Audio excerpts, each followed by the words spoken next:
Have you ever heard of a ghost? Not the kind that haunts old houses but the kind that walks away from legends. Imagine a soldier, a phantom known only by a codename whispered in the highest echelons of the Pakistani military. Shaheen. The Falcon. They say she was the sharpest weapon in the arsenal, a force of nature who could dismantle entire enemy networks from the shadows, leaving no trace. A true protector of the realm. And then one day she vanished. Wiped from the records. A decorated hero who simply ceased to exist. So the question that baffles generals and intelligence chiefs is the same one I'm asking you now: where does a ghost go to hide? She came here. To the most notorious women's prison in Punjab. Not as a legend, not as a soldier, but as Zara Khan. A new correctional officer, with an empty file and eyes that held the silence of 1,000 secrets. Why? Why would a falcon choose to live in a cage full of vipers? And more importantly, what happens when the most venomous snake in the yard decides to test the quiet and assuming new guard? The answer to that is a story you won't forget. The air at court was thick. Heavy with the weight of unspoken regrets, simmering anger, and the oppressive, suffocating heat of the Punjabi plains. For Zara Khan, it was a different kind of battlefield. There were no bullets here, no coded transmissions, just the slow, grinding erosion of the human spirit. Her first week was in invisibility. She did her duties with a quiet efficiency that was unnerving. She walked the cordons with a light step that made no sound, her presence barely registering. She observed everything: the subtle hierarchies, the silent exchanges of contraband, the flickers of fear and defiance in the inmates' eyes. The prison was a kingdom, and every kingdom has its ruler. Here, the throne belonged to a woman whose sharp features and predatory grace had earned her the nickname Nagin, the Cobra. Didn't rule with loud proclamations. She ruled with a chilling whisper, a threat, and the absolute loyalty of her inner circle, a gang of women who saw her not just as a leader, but as their only source of power in a powerless world. They controlled the flow of goods, the best sleeping spots, and the most precious commodity of all, a fragile sense of safety. To be on good side was to survive. To cross her was to be broken. Zara's arrival was noted, of course. New guards were always a source of curiosity, a new game to be played. But Zara was different. The others were either too eager, trying to assert their authority with loud commands, or too timid, their fear a scent that the predators could smell from a mile away. Zara was neither. She was still. A calm lake in the middle of a storm. And that stillness infuriated. It was a challenge. A puzzle she needed to solve, and then smash. The campaign began subtly. On Zara's third day, as she was eating her simple lunch of and roti in the mess hall, an inmate named Brutish tripped right behind her. A full tray of greasy and rice cascaded down Zara's back, staining her crisp, new uniform. Laughter erupted from table. The other guards averted their eyes, not wanting to get involved. Zara didn't flinch. She didn't turn around. She simply put down her roti, slowly picked up a napkin and began to wipe the back of her neck, her movements deliberate and calm. She finished her meal in silence, the filth clinging to her uniform, her dignity unshaken. She didn't give them the reaction they craved. The next day, the keys to the supply closet on her block went missing from her desk. It was a classic move, designed to make her look incompetent and get her a formal reprimand from the cynical warden, Mr. Rizwan. For 2 hours, she was the subject of whispers and scornful looks. Instead of panicking, Zara spent those 2 hours methodically observing.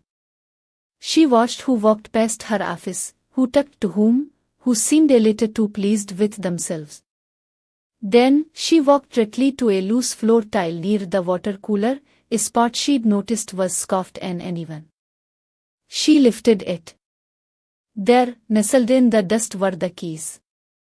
She didn't announce her discovery. She simply picked them up, walked back to her desk, and continued her paperwork, leaving her tormentors bewildered and, for the first time, a little uneasy. This wasn't a sheep. This was something else. Watched from the shadows of the main yard, her arms crossed. Her initial amusement had soured into a dangerous curiosity. This new guard, this Zara Khan, she was an anomaly. She didn't rise to the bait. She didn't show fear. She didn't show anger. She simply absorbed their attacks and carried on, her composure a silent rebuke to their power. For, whose entire existence in court was built on manipulating emotions, Zara's lack of them was a personal affront. It was time to escalate. The psychological games had failed, it was time to see if she could be broken in a more official capacity. The plan was more intricate this time. It involved a burner phone, a small, cheap device that was worth more than gold inside the prison walls. It was personal line to the outside world, a tool she used to manage her affairs and maintain her influence. During a routine cell block inspection, while Zara was distracted by a staged argument at the far end of the corridor, with a speed born of long practice, slipped the phone into the pocket of Zara's jacket, which was hanging on a hook in the small guard's station. The anonymous tip to Warden Rizwan was made less than 10 minutes later. Rizwan was a man hollowed out by decades of dealing with the worst of humanity. He was cynical, tired, and had zero tolerance for corruption among his staff. He stormed into the block, his face a thundercloud. "Khan. My office." "Now," he barked. In his office, the accusation was laid bare. "I received a tip that you are smuggling contraband for the inmates. Specifically, for..." Zara stood before him, her hands clasped calmly behind her back. "Sir, I have no idea what you're talking about." "Of course, you don't. They never do," Rizwan sneered. "Empty your pockets. All of them." Zara did as she was told. "Nothing. Your jacket, Khan. The van you left in the station. Another guard was sent to fetch it. He returned holding it like it was a venomous snake." Rizwan plunged his hand into the pocket and pulled out the burner phone. His eyes lit up with a grim finality. Well, well. What do we have here?" "Your little side business is over, Khan. You're fired. Consider yourself lucky I don't have you arrested." This was the moment. The moment she was supposed to break, to plead, to cry. And her crew were watching from the end of the hall, ready to savor the victory. But Zara's expression didn't change. A deep silence filled the office. Then, she spoke, her voice still quiet, but now edged with a steel that Rizwan had never heard before. "Sir, may I see the phone?" Rizwan, taken aback, slid it across the desk. Zara picked it up, not looking at the screen, but at the smudges on its surface. "This phone belongs to," she stated, not as a question, but as a fact. "And you brought it in for her?" Rizwan shot back. "No, sir," Zara said, her eyes finally meeting his. "Has a habit. I've watched her. When she's nervous, or when she's deep in thought, she chews on the corner of her thumbnail. Her left thumbnail. She leaves a very specific, serrated mark on everything she holds for too long." Zara tilted the phone under the light of the desk lamp. "If you look right here on the top right corner of the phone, you'll see the marks. She was holding it just before she had it planted on me." Rizwan leaned in, squinting.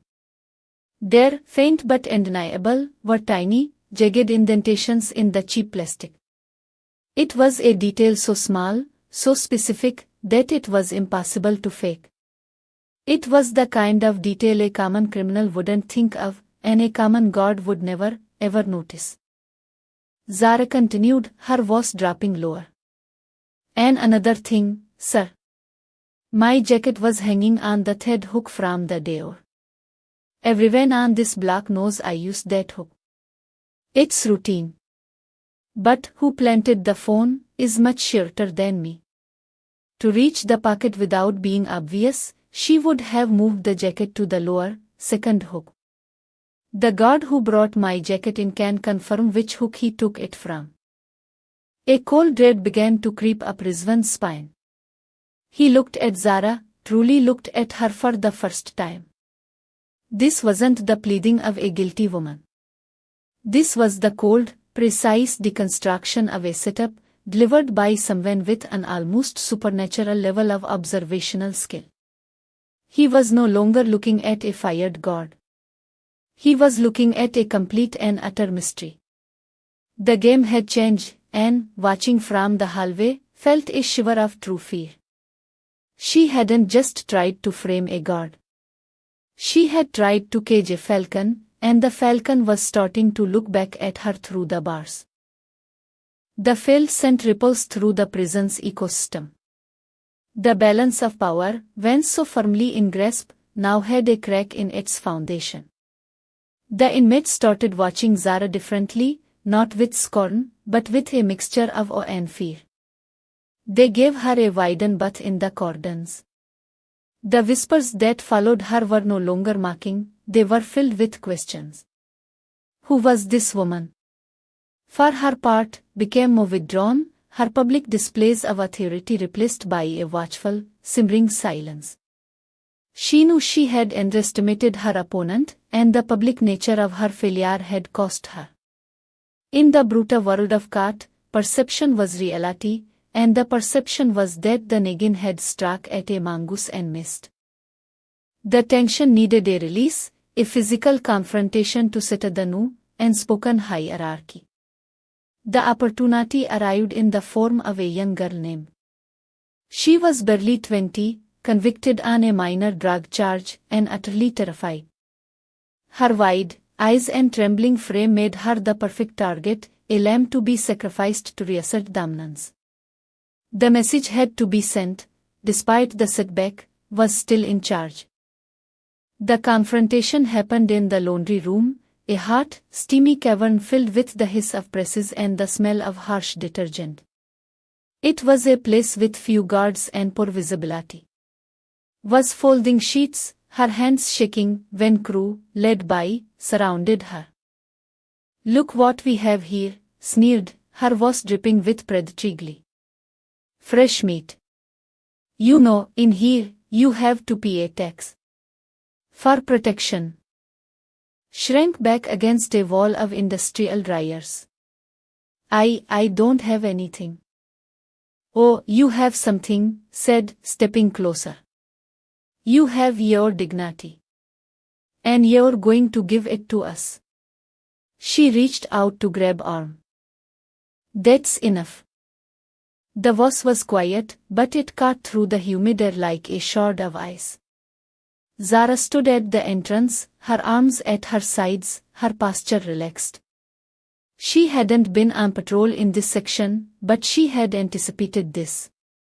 She knew needed to her authority, and she knew the new girl would be the target. It was a predictable move. Turned, a slow, insolent smile spreading across her face. Well, well. Look who it is. The great detective. This doesn't concern you, God. This is inmate business. When a child is being terrorized, it becomes my business, Zara replied, her eyes not on, but locked on, who was observing from the back. Zara was speaking to the organ grinder, not the monkey. She needs to learn the rules, spat, emboldened by her leader's presence. And you need to learn to look the other way. Zara took one step into the room. She didn't raise her voice. She didn't reach for her baton. She simply moved to stand between and creating a human shield. The rules have changed. That was it. The final insult. The direct challenge to authority, issued in front of her entire crew. Face contorted with rage. All the frustration, all the humiliation from the field bowled over. With a roar, she lunged, swinging a clumsy, powerful fist aimed squarely at Zara's face. The other inmates gasped. This was it. The moment of truth. What happened next took less than a second, but for those who witnessed it, time seemed to stretch and warp. As fist flew through the air, Zara didn't step back. She didn't even seem to move. Instead, she swayed her head barely an inch to the left, letting the punch glide past her ear. In the same fluid, almost imperceptible motion, her right hand shot up, not to block, but to meet extended arm. Her fingers didn't grab or strike. They simply touched. Two fingers found a precise point on the inside of wrist, while her thumb found a narrow cluster just below the elbow. There was no sound of impact. No grunt of effort. Just a soft press. Roar of rage turned into a strangled gasp. A jolt of pure fire shot up her arm, from her wrist to her shoulder, paralyzing the entire limb. Her nervous system screamed. Her fist, which a moment ago was meant to shatter bone, hung limp and useless. Her legs buckled, not from a blow, but from systemic shock. She crumpled to the concrete floor, clutching her arm, her face a mask of agony and utter disbelief. She hadn't been beaten. She had been switched off. The laundry room fell into a silence so profound it was like the world had gone deaf. The hissing of the steam presses sounded like a distant storm. Every single inmate, including, stared, frozen. They had seen brutal fights, vicious beatings with fists and improvised weapons. They had never seen anything like this. It was violence, yet it was clean. It was devastating, yet it was precise. It was the art of a master, not the brawl of a thug. Zara stood over the whimpering form of. She slowly lowered her hand and looked up, her gaze sweeping over the terrified faces of crew before finally settling, with intensity, on herself. And then, she did something that sealed her legend. She undid the top two buttons of her uniform collar, and with her finger, she tilted her head, tracing a faint, silvery line that ran from just below her ear down to her collarbone. It was a scar. Not a jagged, ugly scar from a prison shiv, but a fine, surgically neat line, a scar that looked suspiciously like it had been left by a stray piece of shrapnel. This, Zara said, her voice a low, resonant hum that filled the silent room, was a gift from a man who thought underestimating his opponent was a sign of strength. He was wrong. And he paid for his mistake. She let the words hang in the air. She didn't need to explain further. The implication was clear. This was not a prison guard. This was something else entirely. A ghost from a different, far more dangerous world. This stops now, Zara declared, her gaze unwavering from the bullying, the extortion, the fear. From this moment on, everyone in this facility is under my protection. Including you. The Nagin, the undisputed queen of Khat, found that she couldn't speak. For the first time in years, she felt something she thought she had buried long ago, true, unadulterated fear.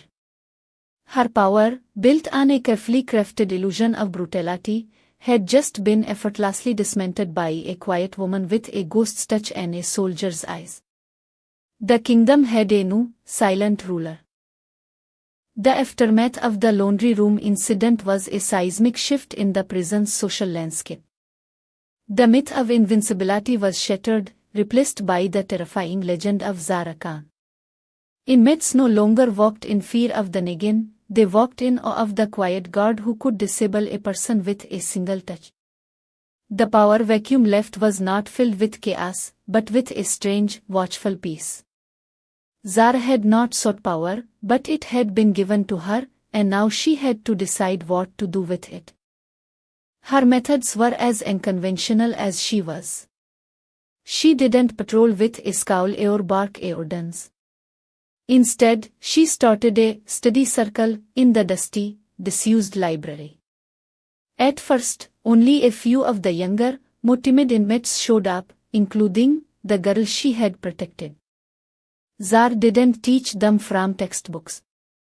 She taught them how to read the expressions on people's faces, how to a confrontation with words, how to find strength in discipline rather than in violence.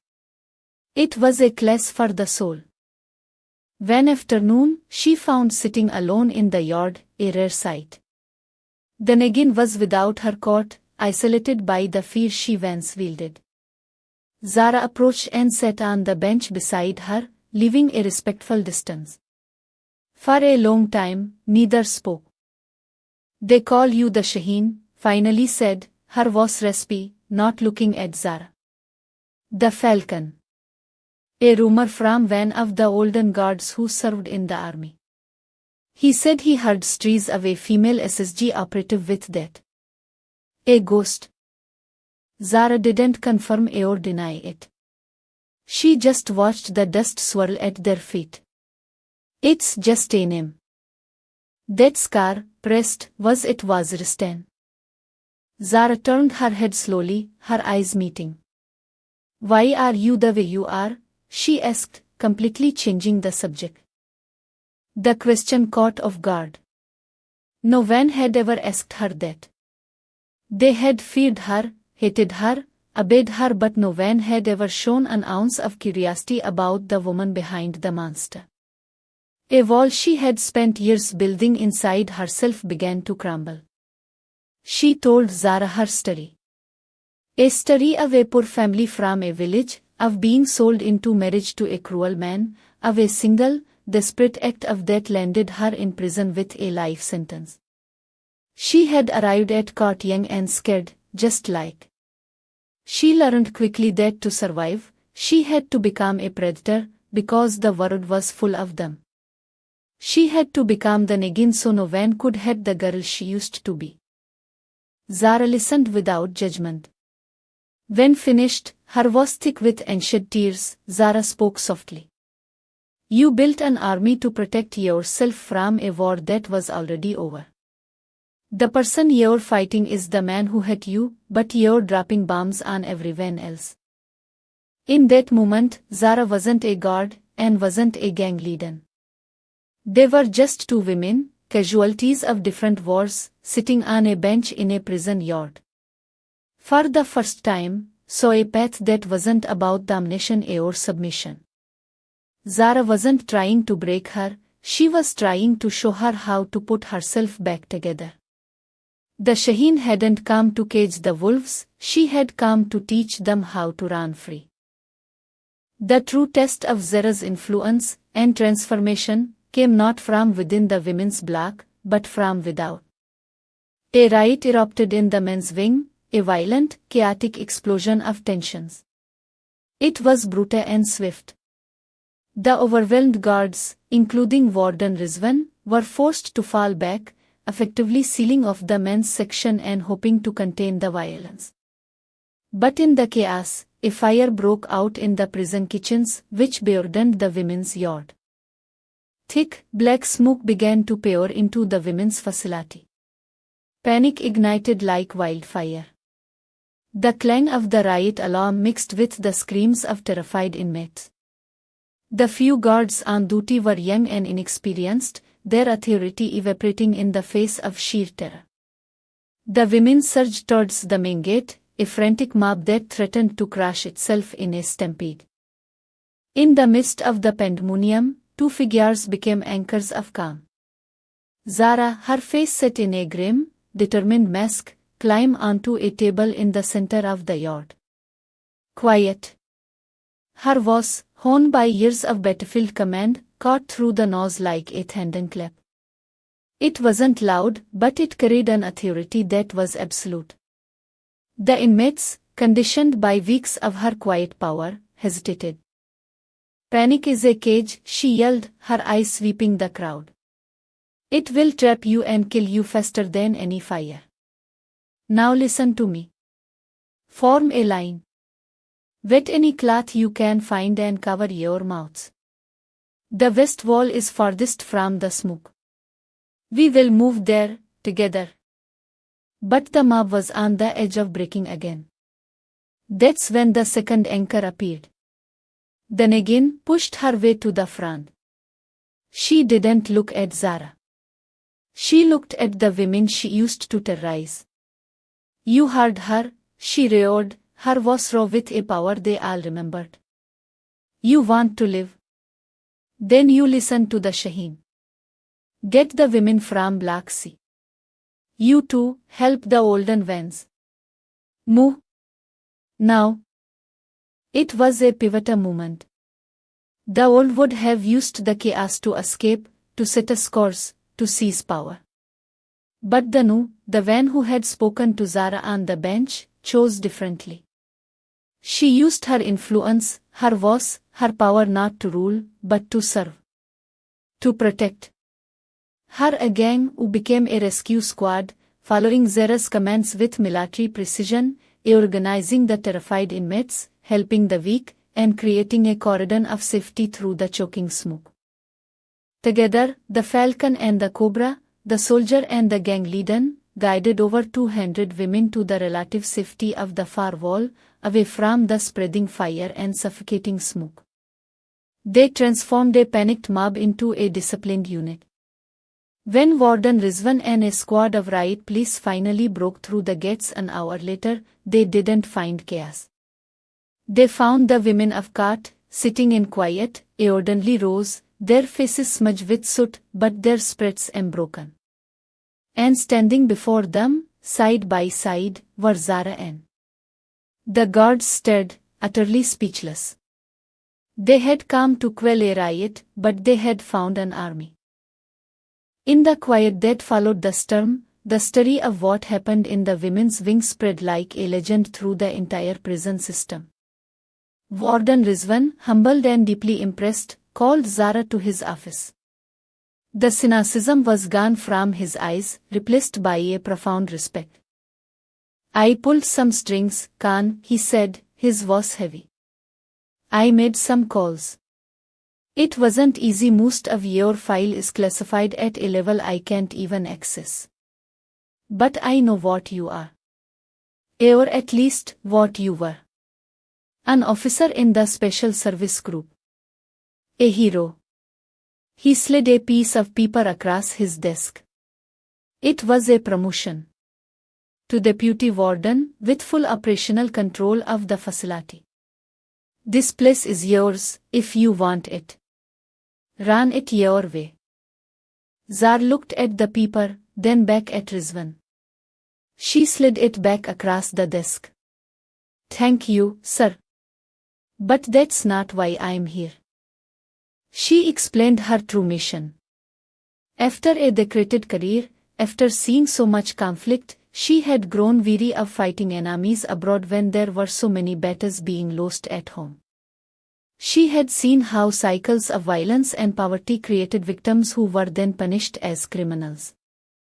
She had voluntarily resigned her commission and used a contact to have her file scrubbed, to enter the system at its lowest level. She didn't come to court to be a warden or a guard. She came to understand. She believed that true strength wasn't about breaking people down, it was about finding the strength that was already inside them and giving them a reason to use it for good. Court wasn't a punishment, it was a proving ground for her theory. And she had been proven right. Her work continued. Given a path to redemption, became a peer counselor, her leadership now a force for healing. The study circles became official programs, teaching literacy, vocational skills, and the quiet discipline of The prison once known as a cage of vipers slowly, remarkably, began to transform into a community. It wasn't perfect, but for the first time in a long time, it was a place where hope was not considered contraband. The story of Zara Khan, the Shaheen, is a powerful reminder. It teaches us that the strongest people are not those who make the most noise, but those who listen the deepest. It shows us that true authority isn't taken by force, but earned through integrity and compassion. And it proves that a person's past does not have to be their prison, and that even in the darkest, most hopeless of places a single, determined soul can teach others how to fly. So I ask you again, what is true strength? Is it the power to dominate others, or the courage to uplift them? Let me know what you think in the comments below.